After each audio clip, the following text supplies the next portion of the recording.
What up, gang? Line Carolina Jackpot time coming at you. It is Friday afternoon, Friday the 13th, January 2023. It's a little bit past 5 p.m.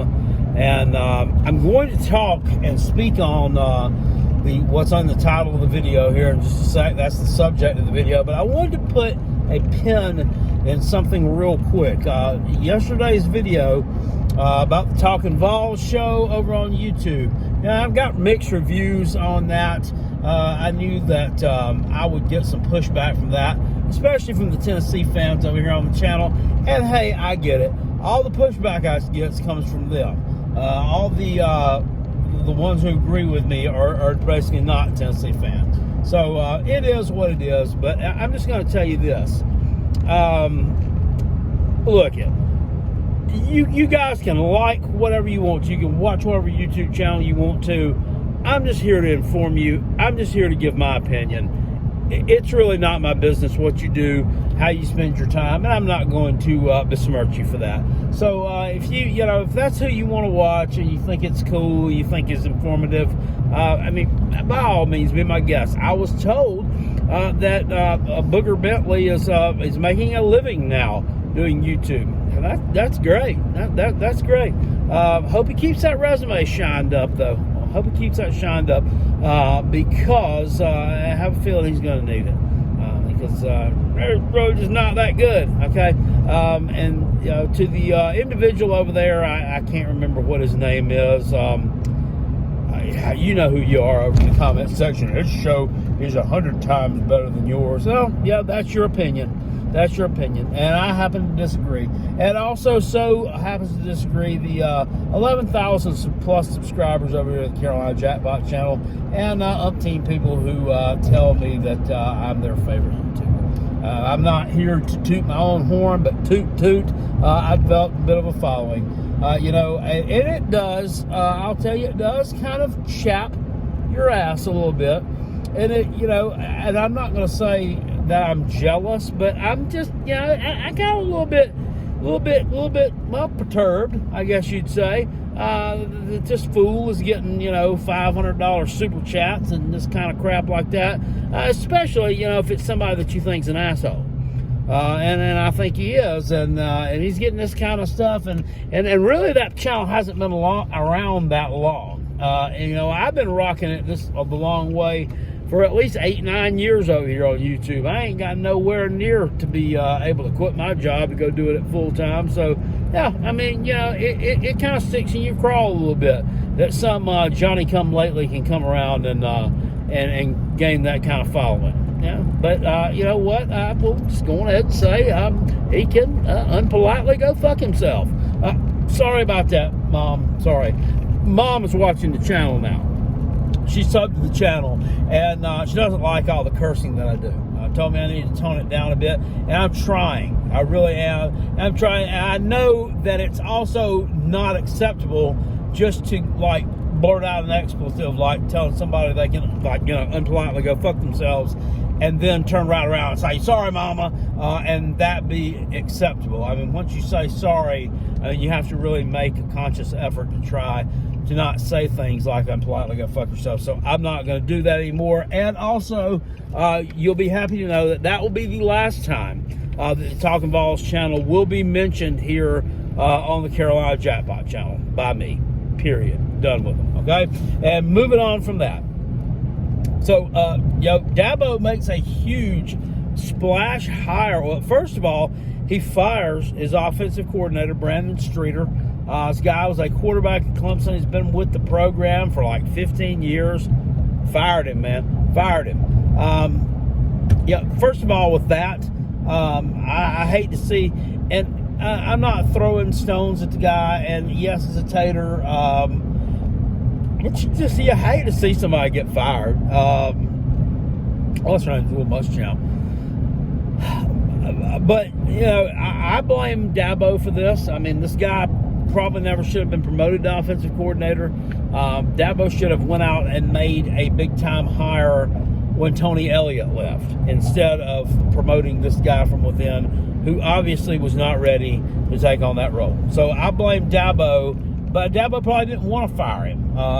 Maybe he could be demoted and take some of the kind of role within the program, kind of like they did with old Brian McClendon down at South Carolina. But that's not going to work out. So good luck to him. Probably a good guy. Makes the splash hire of Garrett Riley from TCU. Now, first of all, you got Tater fans all over the Gamecock nuts right now. Like, Coots, you wanted him. Y'all were begging him to come. Okay, first of all, nobody was begging anybody to do anything. Okay, if Shane Beamer had wanted that guy, had truly wanted him for offensive coordinator, he could have had him. He could have had him, kind of like he does with recruits. They'd have had him. He was involved in a team that was headed for the playoffs, was a potential conference champion. I'm sure that just really wasn't in play at the time, and it's kind of weird though the way that Dabo was able to pick him up right after the national championship game. So talks had to be going on with Garrett Riley before that game. He didn't just call him up on Tuesday morning and say, "Hey, bud, you want to go there?" No, that didn't happen. Talks were in there before. Why did he go on ahead and do this? I mean, it's pretty obvious. I mean, people say, well, Dabo's untouchable at Clemson because he won 2 natties. Well, I don't believe that, because sometimes you can become a victim of your own success. Kind of like old Philip Fulmer, or to a lesser degree, kind of like Frank Beamer at Virginia Tech. It's like they expect this from you all the time, and obviously the Tater fan base is a little bit salty and a little upset because the program's kind of gotten stagnant, especially on the offensive side of the football. And I don't know that Dabo's job wasn't threatened. None of us know that. I do know after 2010, you'll remember that, the Taters finished up 6-7, and I think the AD at the time, Terry Don Phillips, what's a Clemson name if there ever was one, didn't it? Terry Don, gave him a vote of confidence. I think Dabo was almost fired after that year, after the loss to the Gamecocks, or came down close. So he did what he had to do. He relieved the offensive coordinator he had at the time, who happened to be old Sunbelt Billy.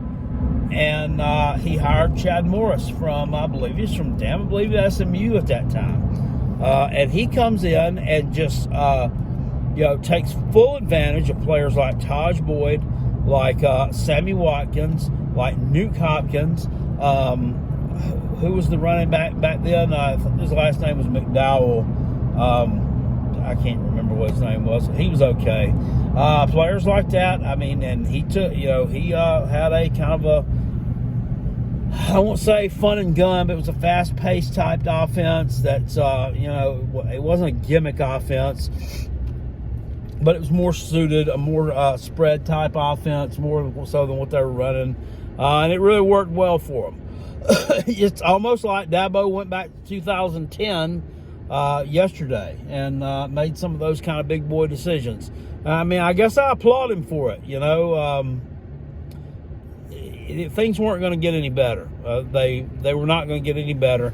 And, I don't care about how great you tell me Cade Klubnik's going to be. We had idiots sitting there after the Tennessee game still telling us how great Cade Klubnik was, and how can you sit there and say that with a straight face?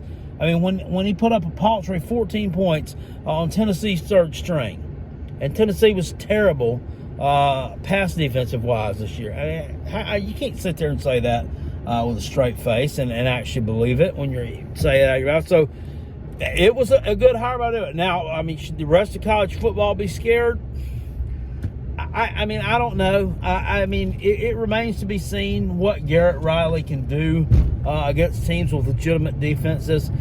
We saw what they could do against a team with a legitimate defense on Monday night, and the answer was not very much. They put up 7 points, which those 7 points were the result of just a really bad blown coverage by Georgia. And it really should have shut them out. It could have been 65-0 if that hadn't happened. And then you look at this year, I mean, who they've played that had good defenses. I guess Michigan, I guess you'd say, had a good defense, and TCU kind of exploited them a little bit. I mean, maybe Texas, which you only scored 17 points against them, but won 17-10. But the rest of the teams that you played were, just hot dog water defensively. So, it remains to be seen. And in the ACC, there are some teams there that play defense. You got teams like a Pitt, which I don't know that you play this coming season. Teams like an FSU really stepped up defensively this year. Are you going to be able to the ball there? Obviously, you have more blue chip talent at Clemson than what he had at TCU to work with. A lot more. So, if he's like the analogy to like a toddler with a Play-Doh set. At TCU, he had that one little can of Play-Doh. At Clemson, he's got like the big mega friggin' 6-pack of Play-Doh with all the damn colors and shapes and shit. So, I think that, he's made a good hire. I think he's going to do some things. I think that this is probably good for at least an extra couple of wins for Clemson. I think Clemson should be the favorite to win the ACC next year. Everybody's beating that Free Shoes University drum. I'm not so sold on them. They're totally opposite. Clemson builds their program of high school talent. They do not visit the transfer portal. FSU does nothing but visit the transfer portal. I know there'll be some FSU fan in the comment section who'll tell me about some great high school recruits they pulled in. Please. And that's, you have to have that mix. You have to have a good mix. Just for, the purposes of turning the roster. You can't turn a roster every year or every 2 years because you've loaded it full of transfer portal players. But that seems like that's what Mike Norvell up there likes to do. So maybe it'll work out for him. I don't know. I still think the Taters would be the favorite to win the ACC next year.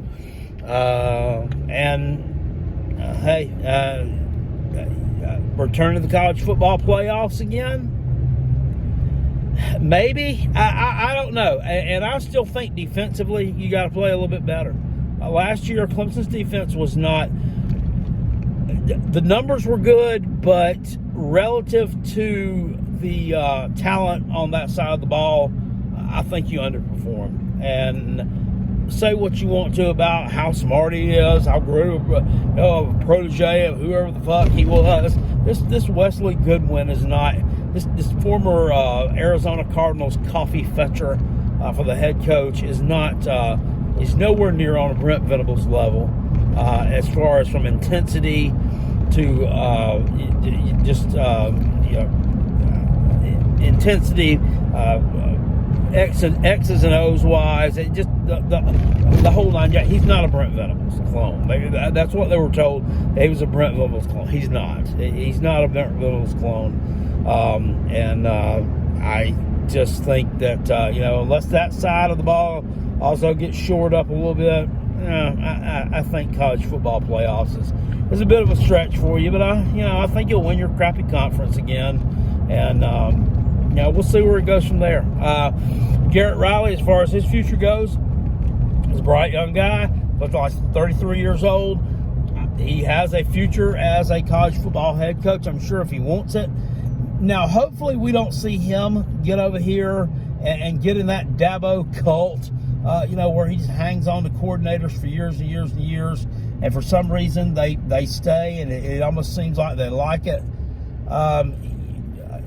Hopefully that is not the case with Mr. Riley, and if he really does really, really good there, hopefully he does move on and go take a head coaching job somewhere else. And even if he does mediocre, if he wants to be a head coach, hopefully he does that. And Dabo doesn't, trap him in his web of words or whatever he does to keep these coaches around. I would like to see this guy fulfill his dreams and become a a college football head coach. But that's Carolina Jackpot's 2 cents worth. So to recap, Clemson, is the defense going to be, or the offense going to be better under Garrett Riley? Yes, I do. I think it'll be much improved. Do I think they'll be conference champions? Yes. Do I think they'll make the college football playoffs again? I'm leaning towards no, but I'm not saying that it's not a possibility. I'm not saying it's not that it's out of the realm of possibility. I mean, hell, nobody thought TCU would have been in it this year, but there they were. And then, second of all, there's a particular Tennessee channel that will no longer be mentioned here by Carolina Jackpot. And I have said my piece about that, told you why I don't like it, and now it's up to you to do whatever you wish. Worship it if you want. I will see you guys later. I appreciate it. Sorry for the long video, but hey, I had a lot to say. I appreciate the support. Peace. And I'm out of here. Go damn Gamecocks. Go Coach Beamer. Go Rudy Bob. Go Spencer Rattler. Hey, Spencer Rattler and Juice Wells come back to South Carolina. I didn't even talk about that. Didn't even touch on that one. When it happened earlier this week, I was tied up doing a lot of work, and it kind of slipped my mind. Well, it didn't slip my mind. I planned on making a video on it. I couldn't be more happy that the two guys are coming back to South Carolina. I think both of them need one more year in college to boost their draft stock. And it's been said that Rattler, with the NIL money he's going to get for coming back this year, he'll potentially make more than he would have if he were like a late first round draft pick, or not a late first round, like a late round draft pick, excuse me. And I firmly believe that. So congratulations to Coach Beamer for doing whatever he had to do to get these two studs back. I said it, yeah, I said it, studs back in Columbia for another year. Really happy to see it. Really happy to hear it. Really happy that it happened. Anyway, I'll see you guys later. Appreciate it. Peace. I'm out. Go Cox, baby.